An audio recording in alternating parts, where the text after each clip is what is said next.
What's going on, y'all? It's your boy Cool Colas here, and you are now tuning into a new video on my channel. For today's topic, we're going to be talking about how the Pop the Balloon or Find Love series that was on YouTube by Arlette Amuli is now going to be hosted by Yvonne Orji on Netflix. So let's get into it. A few days ago, there was a post that went viral that showed that Arlette Amuli and her husband, BM, made a deal with Netflix to take their Pop the Balloon or Find Love show that they did on YouTube and turn it into a Netflix TV show. And the host would be Yvonne Orji or Orhi. I'm not sure how to say her last name. But the point is, this was something that went viral and everybody made a big deal about it and said that this was great, this was cool, this was awesome for them, this was a big step, a big move, and it shows that they're getting notoriety. But I'm going to be honest with y'all, and I'm going to tell you that this is actually not a good thing whatsoever. And to the credit of some of the fans of this series, not everybody was gung-ho about this whole thing. There were fans who were smart enough to recognize that there was a problem with this whole thing. But the one thing that I really want to say here and I really want to emphasize is that the reason why I believe this is a problem is most likely much different from the reason why many others believe that this whole thing was problematic.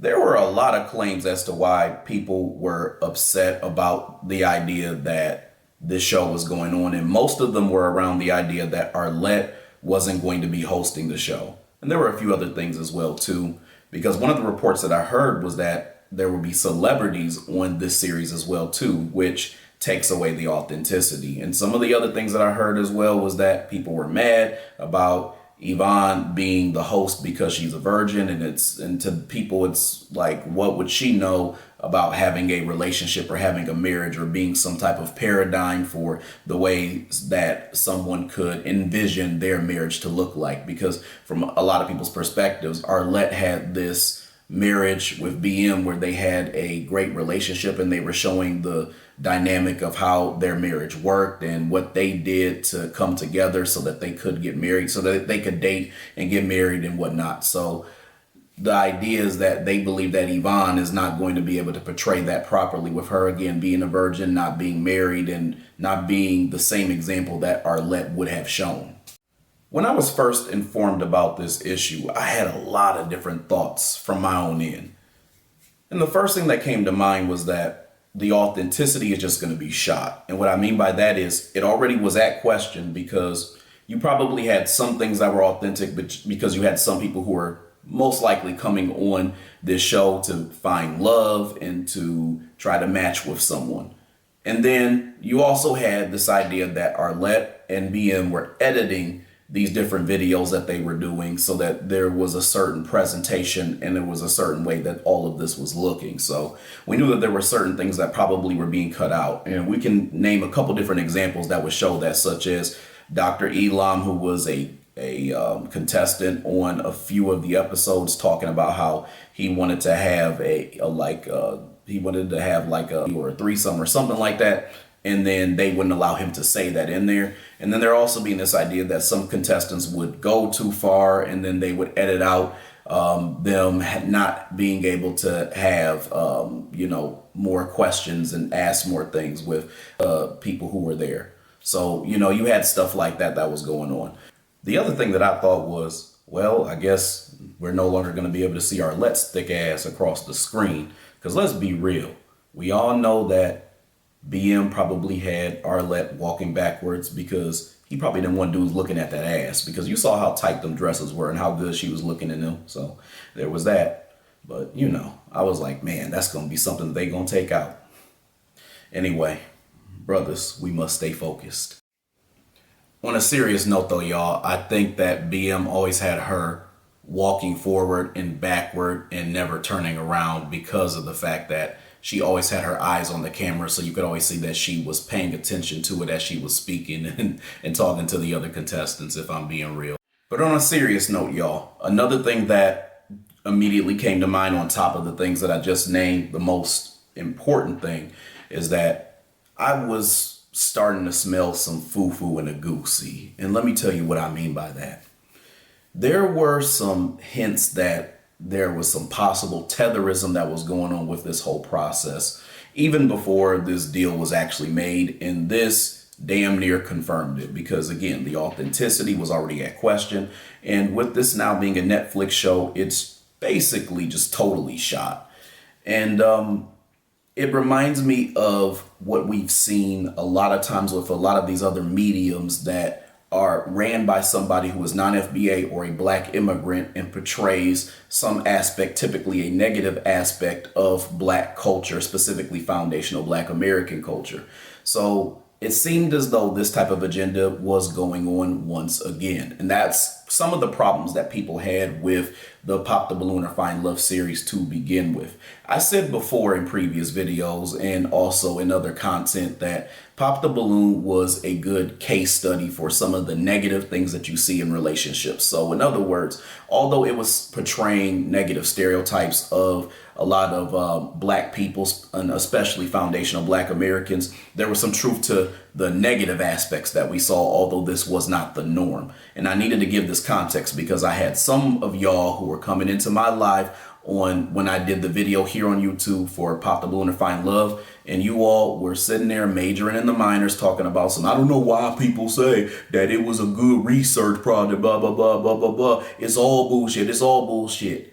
It's a good research project, you dope, because of the fact that it shows you the negative aspects of what goes on in relationships, because it's still a thing. We're not immaculate and we don't try to be, but at the same time, we see the exploitation, and I have the discernment, unlike you, to recognize that. Regardless, my point in saying all this is that it reminds me of those mediums where they tend to portray these different negative aspects about foundational black American culture, and in this case, relationships, and they do it for profit as well too. And I thought about, and I talked about this as well too on the live video that I did. And there was a thing where there was a contestant on there, and his name was Ryan. He goes by the name Rhino2 on YouTube, and he has 2 YouTube channels that he runs. And he talked about how he was cool with the host, that being BM, and they had conversations about him finding a match. And he was not able to find a match on his episode. And he had said something around the way of, or to the effect of, American women, because he couldn't find a match. So that already tells you that he had a certain mindset about black American women for him to even say that from the get-go. And now, let's be real, there were also Caribbean women on this show and African women on the show as well too. And there's also the possible chance that he was including these first generation folks in this whole thing as well. But for him to say, American women, it was a bad look, because it directly points to him pointing out the negativities of black American women. And since they were exploitations of negative stereotypes of our culture, this was 100% a bad look overall.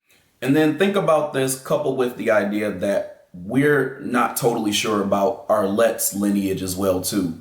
I'm under the impression that she's fully Congolese, because I thought she told somebody she was Congolese. But I don't know if the other side is FBA. I don't know if the other side is Congolese. I don't know if the other side is something else. But regardless, there are traces of non-FBA in her bloodline. So you can see that this is a non-FBA ran production. They are literally taking this product that they had that, again, showcased a lot of these stereotypes, because I've said this before, that there's some level of tailoring, and we don't know what was going on in that second interview when they were choosing folks for the show. And the point is that they seem to have chosen a lot of people who would either cause drama or would, again, represent some of the negatives that we have seen in our culture, but more so on crack, like it's the majority.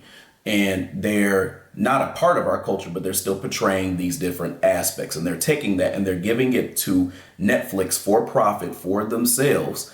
And then it's going to be hosted by another person who is non-FBA, because Yvonne is Nigerian, for those of you all who do not know. Because let's be real, we don't know no foundational black Americans with the last name Orgy or Orhi.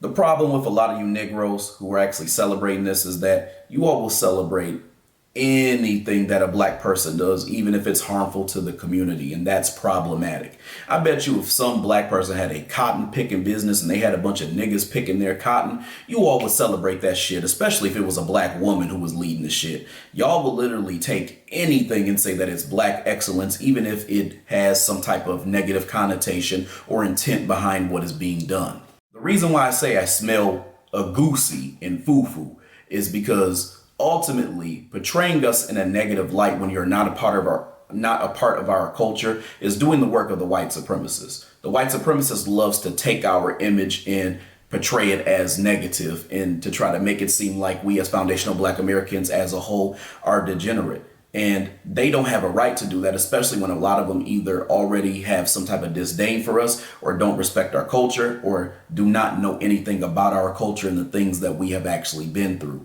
So no, it is not acceptable for this to be a thing. And it shows you that this is for profit. This is something that they were trying to do. And again, this is very similar to what we have seen in a lot of these other mediums that have portrayed us negatively.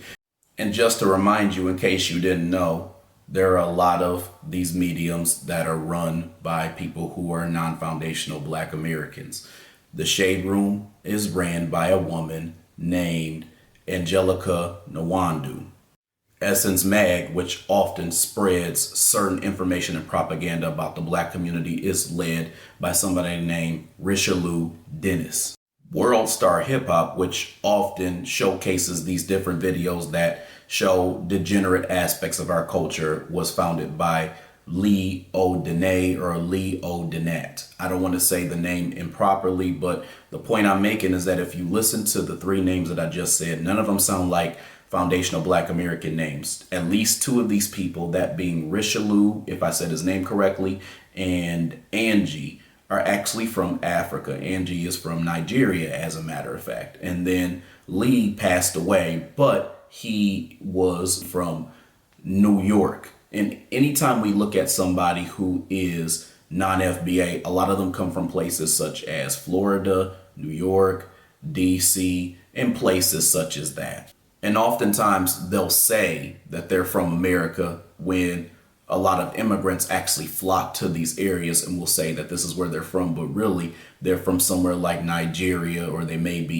even in some cases, if they're Caribbean, they're from Jamaica, or they're from Haiti, or places like that. And to be clear, so you all don't start making false equivalences and all this other bullshit, there is a difference between a black immigrant and a tether. A black immigrant is somebody who simply is from another country, continent, etc., and they come to America and live here as a citizen. And this type of person could be a writer. They could be somebody who was just here trying to be productive for themselves, or they are literally trying to help black Americans in what we are trying to accomplish here in America. And then you have tethers who make it their sole purpose and mission to undermine, exploit, profit off of, and negatively talk about foundational black Americans, generally in a media space, but even in regular business practices and treatment. There's a certain behavior and temperament that they have. So tethering is when you literally come over from another country or continent to undermine foundational black Americans or harm them or do something to them to make them have a bad image or look bad on purpose. Hell, that's why I said, even with this whole pop the balloon issue, it's no different, in my opinion, than having somebody like Candace Owens being on some type of white conservative platform talking shit about foundational black Americans who are murdered at the hands of a race soldier.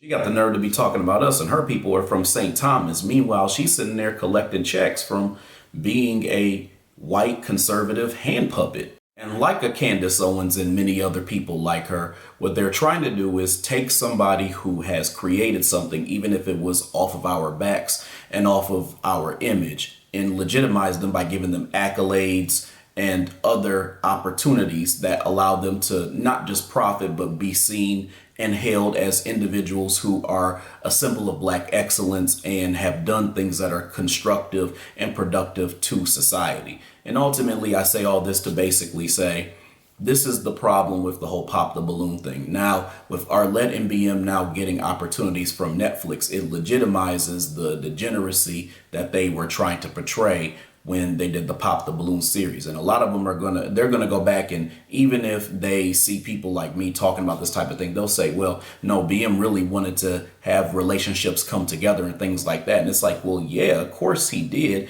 because ultimately that's a part of the brand and a part of what they're trying to do. So if they can showcase that what they're doing is helping to create healthy and stable relationships, then it makes the brand look even better overall. I mean, look at all the moves that they have just made. They literally gave this right over to Netflix so that they can literally commercialize the idea of portraying us negatively. Because let's be real, by adding celebrities to this whole thing, it makes it almost like you're watching like a Love and Hip Hop, or you're watching like a Real Housewives of Atlanta and all this other stuff, where you see these celebrities who are just acting out and acting real crazy and stuff like that. And it kind of portrays this image of ratchetness that oftentimes is being portrayed by somebody who is actually non-FBA, but because we're now conflating cultures and trying to pretend like there's one big Negro, people are going to associate it with foundational Black American culture regardless. I mean, just think about it, y'all. Let's just turn the tables for a second.